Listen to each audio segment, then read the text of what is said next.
继续来讲客家文化，除了花式布甲东花之外，这个客家人师嘛真有特色。土坑有一个老文鼎师傅，唔但会晓武术，伊做师头的功夫嘛真厉害。伊带着师队出国世界去比赛，希望把这项客家文化发扬光大。今仔日的看见台湾国宝师傅。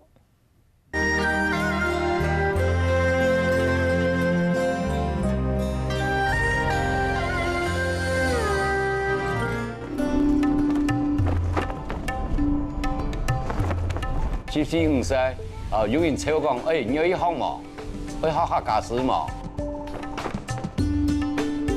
这一担头就甲客家赛结了一世人的缘。老文鼎师傅咧人师是活灵活现，对少年一辈伊拢无唱播，连师头的细节拢大方公开。它里面都纸糊的，你看到没有？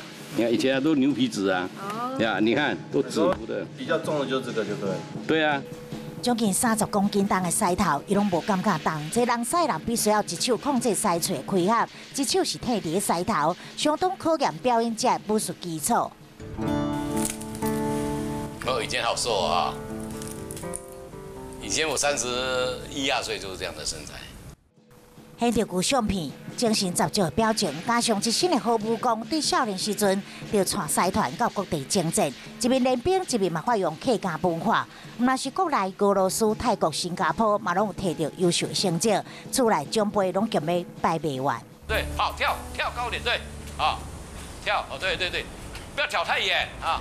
因为你有练拳头，秀门你才有力啦，冇练拳头哪有力啊？ 你卡石头都卡唔赢哦。伊细汉时阵，毋但是学武术，嘛甲制作客家狮好手艺拢学到手。但是因为客家狮无亲像广东狮容易操作好表演，因此这项技艺嘛已经渐渐失传。我们的广东狮遍布都是，可是我们客家狮好像客家文化好像很没落的感觉，好像几乎在桃园都看不到客家狮了，也看不到客家拳了。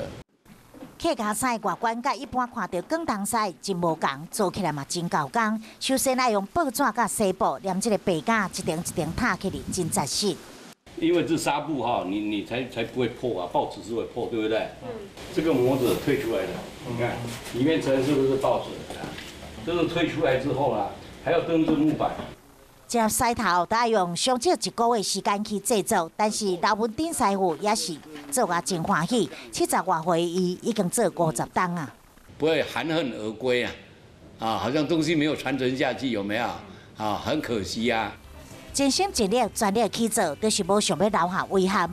嘛像这武术精神，一世人努力奋战。